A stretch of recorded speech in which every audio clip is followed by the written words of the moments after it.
Lightford on my right. This has been a multi-year endeavor for them and for so many others, and it's their persistence that has led us here today. There's work ahead, but together we continue to build a state that truly serves as a beacon for families and businesses and good-paying jobs.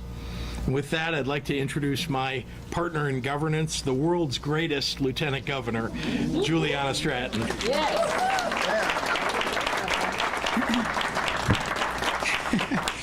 Good afternoon, everyone. I had to think about the time. I am Lieutenant Governor Juliana Stratton, and I use she, her pronouns. Thank you, Governor Pritzker, for that warm introduction and for always putting the well-being of Illinoisans at the forefront.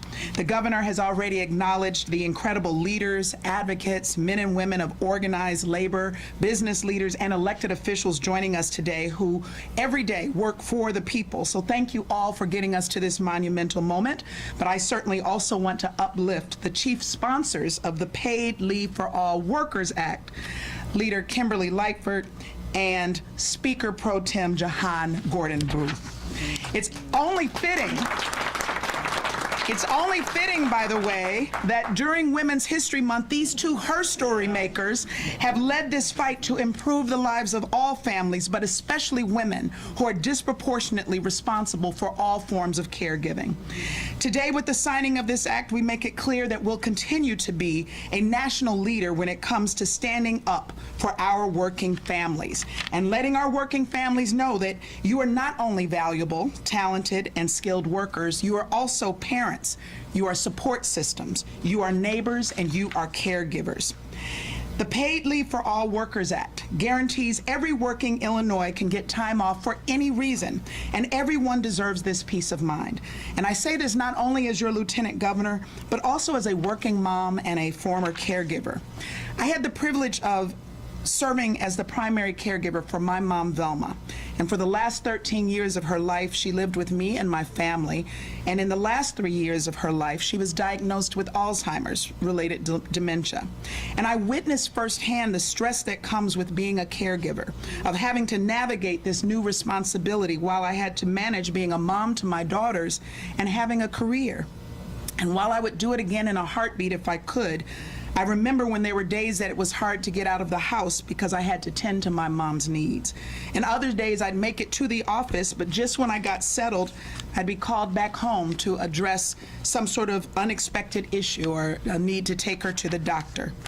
All this while my heart was breaking as I watched my mom's condition deteriorate. It was so stressful that most days I felt like I was walking around with a knot in my chest. But I had to work to take care of my family, and I had to make sure my mom was okay as the dementia progressed and she was unable to care for herself. Fortunately, I had the support of my employer, but there are far too many Illinoisans who are put between a rock and a hard place when life happens, and life does happen to all of us. Too many who feel like they have to choose between their job and their loved ones, and honestly, that is a false choice. When you don't have the space to be fully present and attend to someone's needs, it can feel like you don't have room to take a breath. It's not good for your well-being, it's not good for those you care for, and it's certainly not good for the work that you do. So with this act, we're taking the burden off the shoulders of Illinois families and taking another step toward making this state the best in the nation to live and work.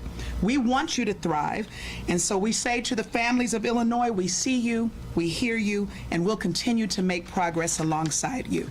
Thank you, and with that, I'll now pass it over to a powerful advocate for communities in the General Assembly and an incredible working mom herself, Speaker Pro Tem Jahan Gordon Booth.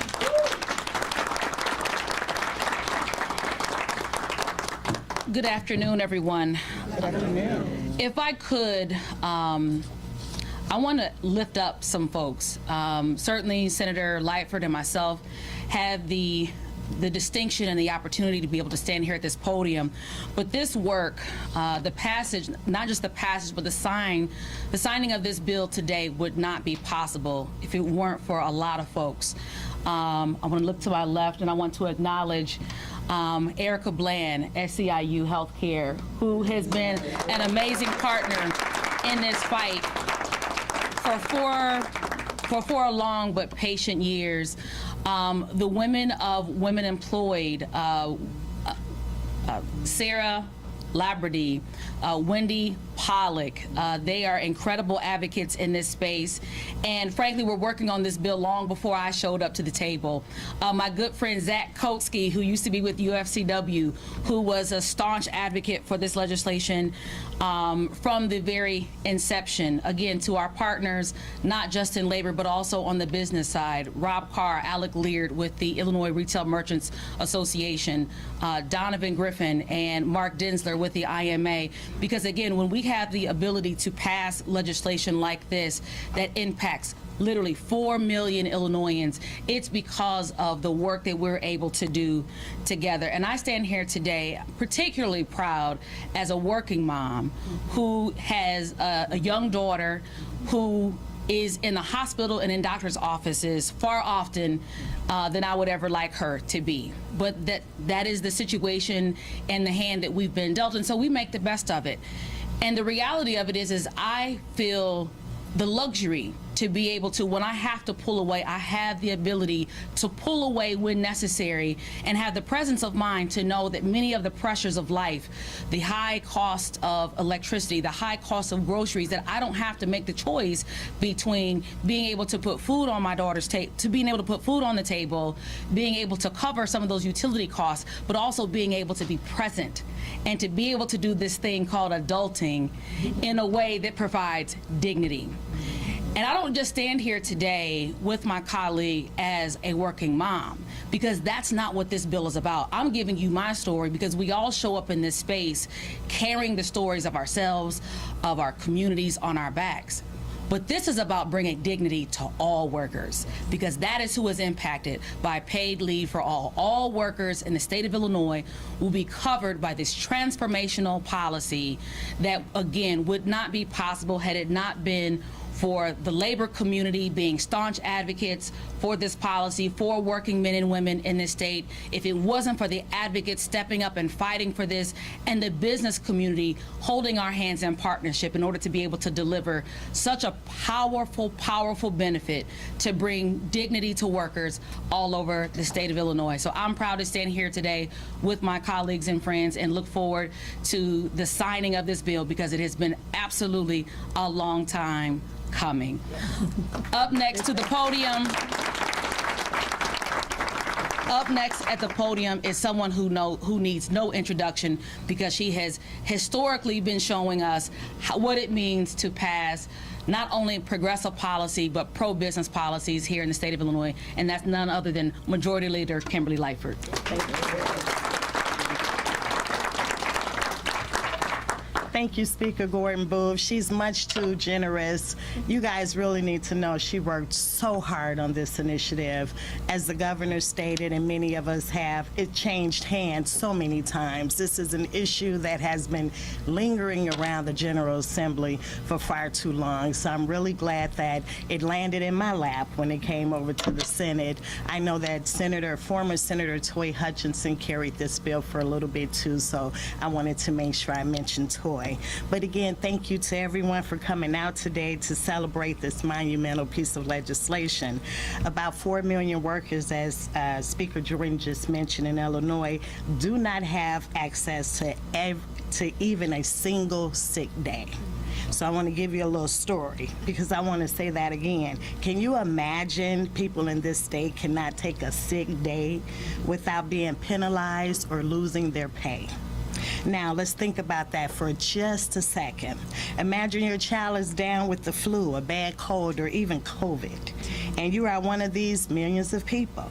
You have to consider, should I leave my child home alone or risk losing my job? Or imagine your car breaks down unexpectedly and you have no way to make it to work. You have to worry about if you'll be able to put food on the table. Let me tell you, ladies and gentlemen, why should a person have to think for just 1 second if they will risk losing their job or losing wages if they stay home to take care of themselves or their loved one? Don't we think that should be a basic human right? Yes. Today I stand before you. Thank you. Basic human right. Today I stand before you to proudly say that in Illinois, thanks to our governor, those worries are no more, thanks to the signing of the Paid Leave for Workers Act. And through this law, we are requiring employees to receive a minimum of 40 hours of paid leave to be used for any reason within a 12-month period. Over the 3/4 of low-wage workers do not have paid sick leave. And unfortunately, Black and Latino people, as well as women, are overrepresented among low-wage workers relative to their share of the total number in the workforce. Too many low-wage workers go to work sick because they cannot afford to take unpaid leave, and then they make everybody else sick, and fear losing their job if they do. That's just simply inhumane. Thanks to this measure, workers have the peace of mind that they can take care of themselves today without worrying about the consequences tomorrow. As I leave the podium, I'd like to thank my colleagues, all of my colleagues that are standing here in the General Assembly, for working just as hard to make sure this came to fruition. I'd like to definitely thank the governor and lieutenant governor. Since we've had them in over the helm of the state, we've passed so much progressive legislation that we'd worked on for decades. So governor and lieutenant governor, thank you so much for supporting this law that affirm workers who need to care for their health care needs or the health care needs of their loved ones are given the much deserved right to do so. And it is a right. Thank you so much. Oh, I do that every time. Forgive me, Miss Anissa Mutana.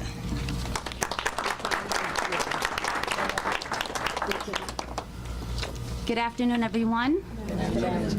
Thank you, Governor. On behalf of the Illinois Manufacturing Association, I would like to thank everyone for coming out today and for this act. As a CEO and of 2 manufacturing companies, it's my pleasure to join to celebrate this new paid leave law that will help employers invest in their employees. Currently, Illinois manufacturers employ more than 650,000 individuals. That's 14% of our state's economy. Manufacturers invest in our human capital, which is our most important asset, by paying wages and benefits that average more than $80,000 a year. I think that's the secret here, right? We need to get that out. Providing also the necessary skills and training to be successful. For the record, nationally, more than 94% of manufacturers already provide a paid leave and employer-funded health care. We do it not because we have to. We do it because we care. I've been in this industry for over 30 years, and I am proud to be CEO and co-owner of 2 companies, Pioneer Service and M&M Quality Bar Grinding. Both machining facilities contribute to a wide variety of industries, everything from aerospace to the parts of electrical vehicles, something I know you're a fan of. And let's not forget that we served the medical and biotech industries during the battle against COVID. I'll end with a friendly reminder. Manufacturers are makers. The process of bringing people together to make something that will go on to serve a bigger purpose is where our passion lies. Knowing that the parts that leave our shops are contributing to the world at large, touching lives, fuels us as manufacturers. That's the passion that the governor was talking about. The pandemic was only one of many examples that we stepped up and we shined, and we continue to shine and thrive. I ask all officials, local and national, to advocate for this industry, the industry that is the backbone of this country. Thank you.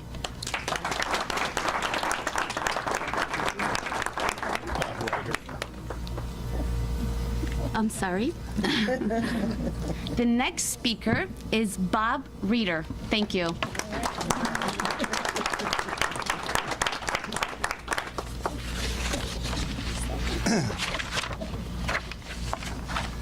Good afternoon. Those of you who don't know me, my name is Bob Reiter. I'm president of the Chicago Federation of Labor. The CFL represents 300 unions who in turn represent 500,000 working people in Chicago and Cook County, the hometown of the American labor movement. And today our state takes another step in the right direction in improving the lives of every Illinoisan. Guaranteed pay leave is now provided for all workers in our state. And while some workers already enjoy this benefit, guaranteeing it for every worker in Illinois creates a standard that will benefit all working people and their families. And I have to tell you how proud I am to be here with you talking about it. And first, I want to thank our Governor, J.B. Pritzker, and Lieutenant Governor Juliana Stratton, because making sure that you have a pro-worker agenda right off the bat is what helps us get here to a bill signing today. If you think about where we were 4 years ago, right about this time, the governor was signing into legislation historic minimum wage legislation that we hadn't seen at the state level ever before. That's a big deal. Starting out his second term, he's doing the same thing, and we keep raising the bar. I would like to thank first, and you'll hear from him a little bit, the president of the Illinois AFL-CIO, Tim Dre, who helps convene all of us on the labor side so we can do big things. But Tim and I can't do big things without other people in our leadership and activism that are not only standing with us, but pushing us every step of the way. And I'm very proud to have with us because, to be honest with you, she could be at this podium right now telling this story probably in a lot better ways than I can, and that's Erica Bland from SEIU.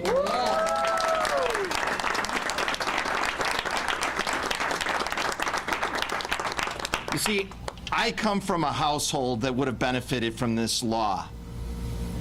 Back in the 70s and 80s, when I was a little kid, my mom worked as an emergency room nurse midnights at Silver Cross Hospital in Joliet. My dad was a construction worker that on occasion would get to work, and sometimes during the early 80s, more often he'd be off work.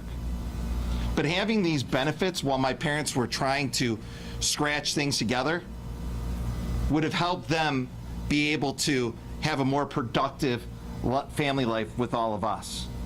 Because having one parent who couldn't take a day off while another parent was out trying to piece together random pieces of work because his full-time job wasn't happening, these are the struggles that still happen today.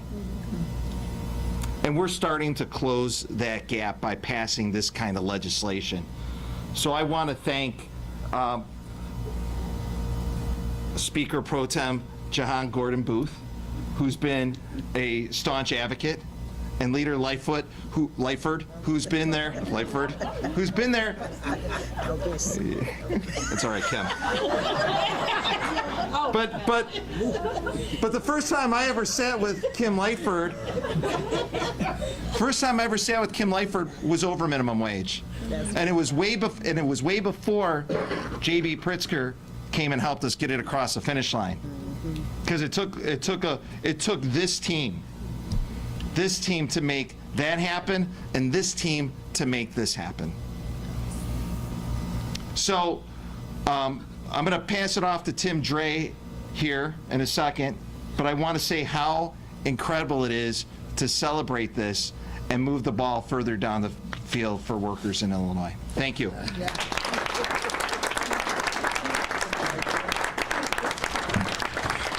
All right, thank you, Bob.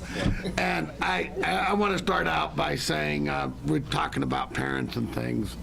I had a strong mother, and it took a while, but I finally learned to listen to her. But I got to tell you, when there were many, many times when these negotiations stalled. I mean, they were dead. This bill dead. Leader Booth, Gordon Booth, I'd see that on the phone. Get over here. And before I could get over there, Leader Lightford would be saying, get over here. You're going to get this table. We're not going to leave until. So I thank my mother for telling me to listen to strong women. And I'm better up to date for it. Yeah, so thank you. Thank you. Actually, she said you could take me to the woodshed once. Anyway, again, speaking of strong women, Erica Bland, Wendy Pollock, Sarah Lighterby. I have to talk about Zach Kowski, because again, strong women in his lives, but a partner, Pat Devaney, Alyssa Goodstein. It was just a group effort. The CFL, Andrea Kluger, everybody. I can't tell you how many. I could stand here all day, but we're going to sign a bill. What they did to get this bill through. This is a big deal. And Pat and I sit twice a month. We sit on a phone call with state federation presidents from all around the Midwest. And Michigan's finally seen the light, Governor. But places like Iowa, where they're putting 13-year-olds in meat packing plants, and we get on the phone and say, this is a state that respects workers' rights. I can't tell you how important that is, Governor. I can't tell you how important that is. So with that, this bill's important, and a lot of people have said this, but I like to really sum it up simple. This gives a worker paid time off when work gets in the way of life. That's all it does. Work gets in the way of life. And for years, we've had collective bargaining agreements that recognize that, but not all employers did. Not, CEOs, they get it. Middle management gets it. Union members get it. This bill gives it to every worker in the state. That says a lot. And so with that, I know you're all in this room getting ready and you want to start figuring out how you're going to use your paid time off. So with that, Governor, if you would sign that bill, that would be great. Thank you.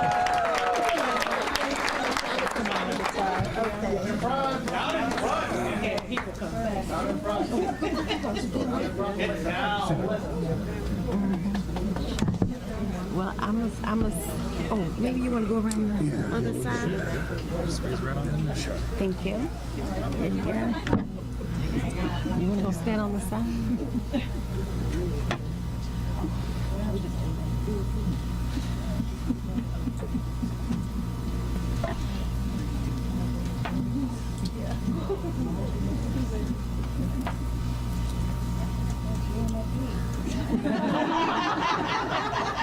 We got fancy, I do fancy things.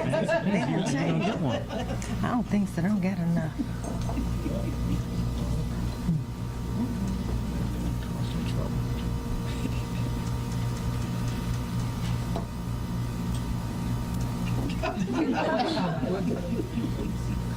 Awesome.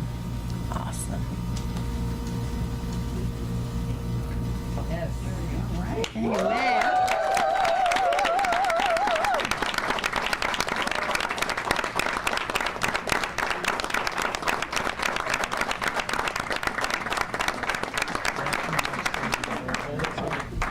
Stand right over here. You want to go next? Go stand next to me.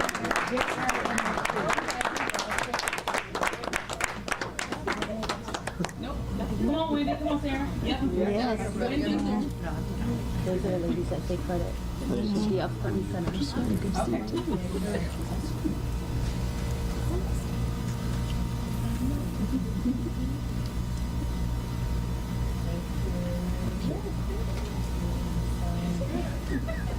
I'm smiling like they're taking pictures of me.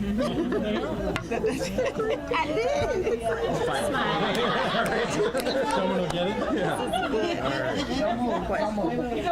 Oh, I'm sorry, you okay? See? Lieutenant Governor.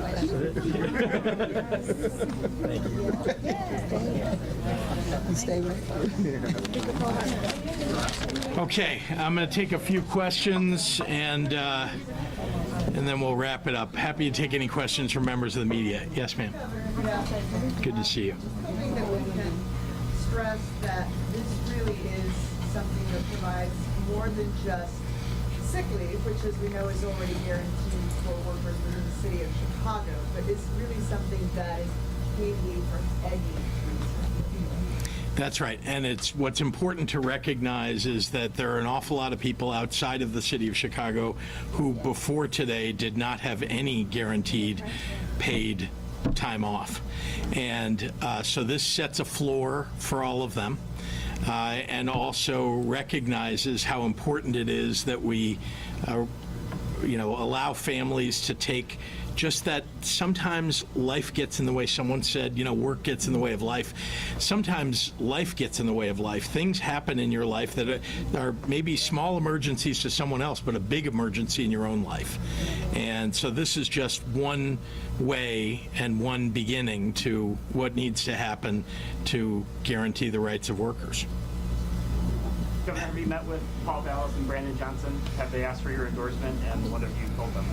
I have. I've met with each of them, and I've told them that my intention is to work with whoever wins this race, and so I look forward to hearing even more. I know we've got a few weeks left in this campaign, but it's important that the governor work with the mayor, whoever that is, and so I'm going to watch. And of course, I'm a voter, so I live in Chicago. I'll have to make that decision when the time comes. Are they seeking your endorsement?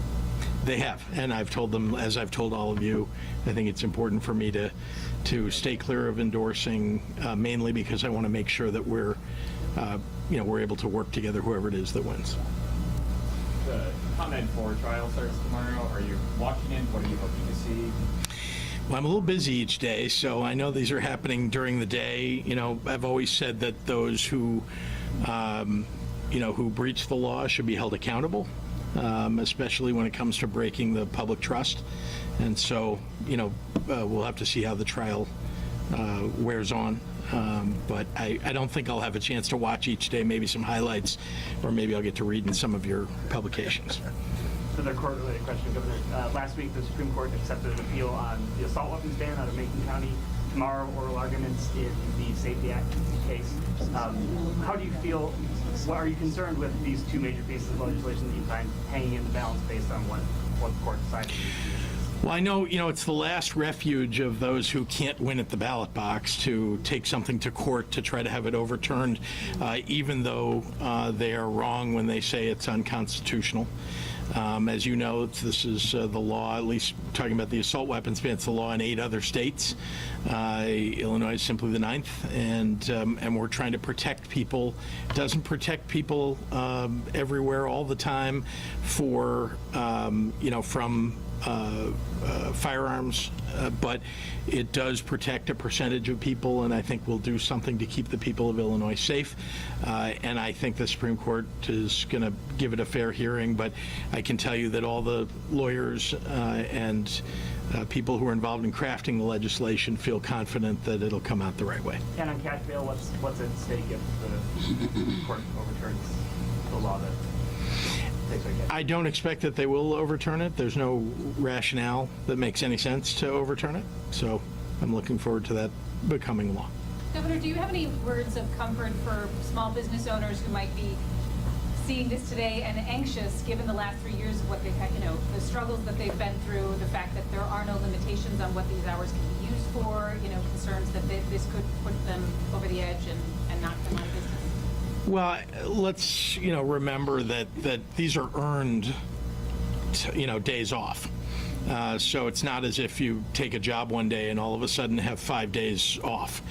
And so I think just like bigger businesses, small businesses want their workers to be more productive, to be able to deal with their stresses and emergencies at home so they can be better and more productive at work. And so I want to encourage anybody who's concerned about that just to look at and remind the workers that work for them how important it is that we have a law like that protects workers in the state of Illinois and that helps employers, as I say, help their workers be more productive.